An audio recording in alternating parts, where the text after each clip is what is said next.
attachment. What's the name of it? Is it love or merely a sick attachment? Okay, pull that mic to you.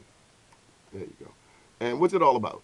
Well, is it love or merely a sick attachment addresses our loving relationships, our expectations when we enter into a loving relationship, those things that we accept, those things that we will reject. Is it love also addresses those fantasies that we embrace, those unrealistic expectations, fairy tale expectations. And what I also address is sick attachment. A sick attachment is a relationship disorder. These are things that we are apprehensive about discussing early in our relationships, but nonetheless they should. Can child support be considered a sick attachment? No, child support is not a sick I attachment. think so. It's a responsibility. Nah, it ain't. Nah, I mean, yeah, I understand that, but it's abusive down there. I mean, really, I'm serious. I think they need the house of roof down there, seriously. But anyway, Mark Clark, you got that look on your face. Is it love or is it a sick attachment, Troy? What, Anybody? child support? No. The book. Oh no, yeah, It sounds interesting. yeah, it sounds really interesting. I think that's great because I think a lot of people are stuck in the same cycle of this type of negative love, That's right. and because people don't understand what love is, you know. And that's what I really go into, defining love. And the definition of love is as individual as DNA. And as I say in the It ain't book, individual. It's sharing and caring. If they ain't sharing and caring, it ain't love. No, You that- can't talk it. that's your definition. Aren't I And entitled to it? You are entitled to it, and so are other people entitled to their definitions. But what you need to do when you're entering into a relationship, or if you expect to have a healthy relationship, is make sure that you're on the same track. It may not be identical, but if your definitions complement each other, then you're on the right track. Okay. If you get into a relationship with somebody whose definition is far just at the other end of the spectrum, expect problems, expect, issues. But as I said, you really need to read this book. One of your other guests talked about his father-daughter event, and I'm so pleased that a lot of fathers are interested in my book, and they have been offering to purchase the book for their daughters. Something that, just I'm so excited about. This is not written for women. All right, It's written for hold tight. everybody. There she go again. They're taking over. Nisha, come on. Here go part two. You Hi, thought Nisha. you thought it was one. It's two of them. Y'all getting banked. It's called West Baltimore proper. Hello, my name is Tanisha Parker, and I am a life strategist. I'm an author, I'm a speaker, and I'm a philanthropist. And I had the opportunity to read Is It Love or a Sick Attachment? And let me tell you, as a life coach, there are a lot of sick attachments going on out here. And one of the chapters, it talks Okay, about... well, hold. We're going to get positive. Is there any love out here? Because this Mother's Day, Well, Donnie, I need a positive.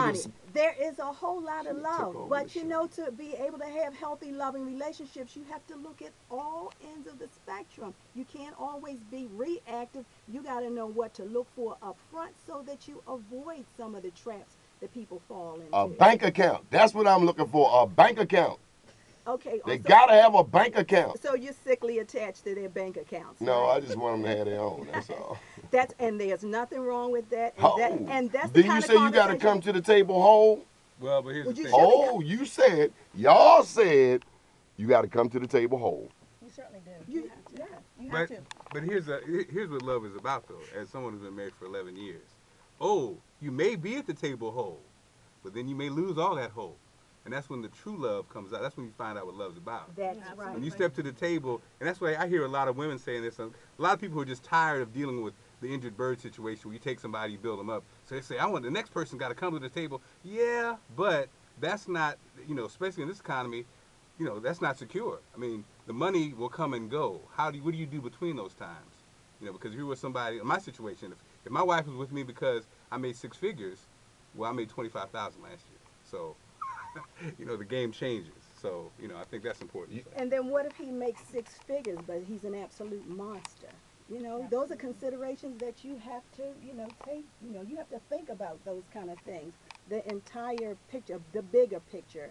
We tend to want to choose our mates based on this litmus test, these variables that we think are Can she acceptable. cook? That's old. That's if Oh! I hear a guy say that one, that's kind of like, brother, you from 1976. So it ain't no cooking no You more. move past that one. I mean, I can cook. I'm just letting you know. Give me some jumbo lump crab meat out CJ's. It's on and popping. You heard me. And So because you can cook, you're an independent brother, you know, so you probably won't have arguments about somebody not cooking for you and then No, conclude just no, because she no, says, it's gonna be cooked. wait a minute, just because she says no, oh, you don't love me. I don't think that's funny. She laughed. Nisha, help me out. Well, you're talking about positivity. Let's just keep it very real. You have to come to the relationship and knowing who you are. And I think that's one of the largest problems out here is that individuals are getting in relationships with individuals. They think that people can make them happy. And they're looking for external validation. And you cannot do that. You can't do that. You have to come to the relationship knowing who you are, embracing your flaws, and embracing where that other individual is. Okay, we need a success story because y'all start. Get the mic to Lance. Lance, take that mic. I need some positivity. Can you give me some positivity? I mean, are there any decent relationships out here, Lance? It definitely is. I believe that love is giving somebody something that you can't take away from them, like their education, like their self-esteem.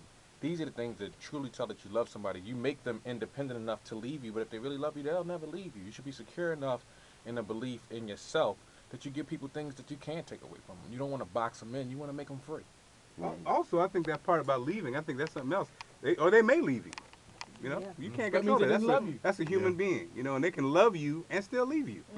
And that's okay, because I think that's the other part. We have this kind of thing, well, if I do this, this, and this, then he won't cheat on me, or he won't leave me, or she Right. won't leave me. Yeah, it's a person. They can leave you at any time. Well, can I make a comment? Lance, you said that if they love you, they don't leave you. The reality is that people actually grow apart sometimes, and real love does not go away. It just means that if Okay, you love okay, someone, you're happy okay, for them. okay. You say it again. Say it, how you start off again? Well, real love does not go away. If someone leaves you, it doesn't mean they don't love you. Maybe you've grown apart. Okay, the growing apart thing. What's that all about?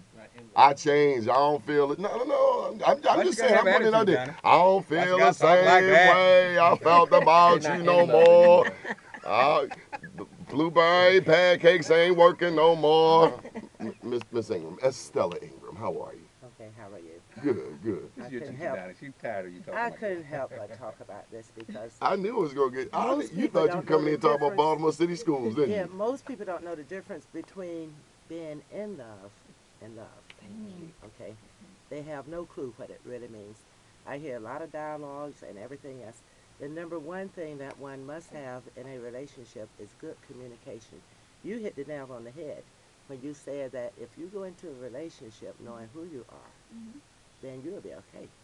You cannot live for somebody else. No one can make you happy. No one can make you happy.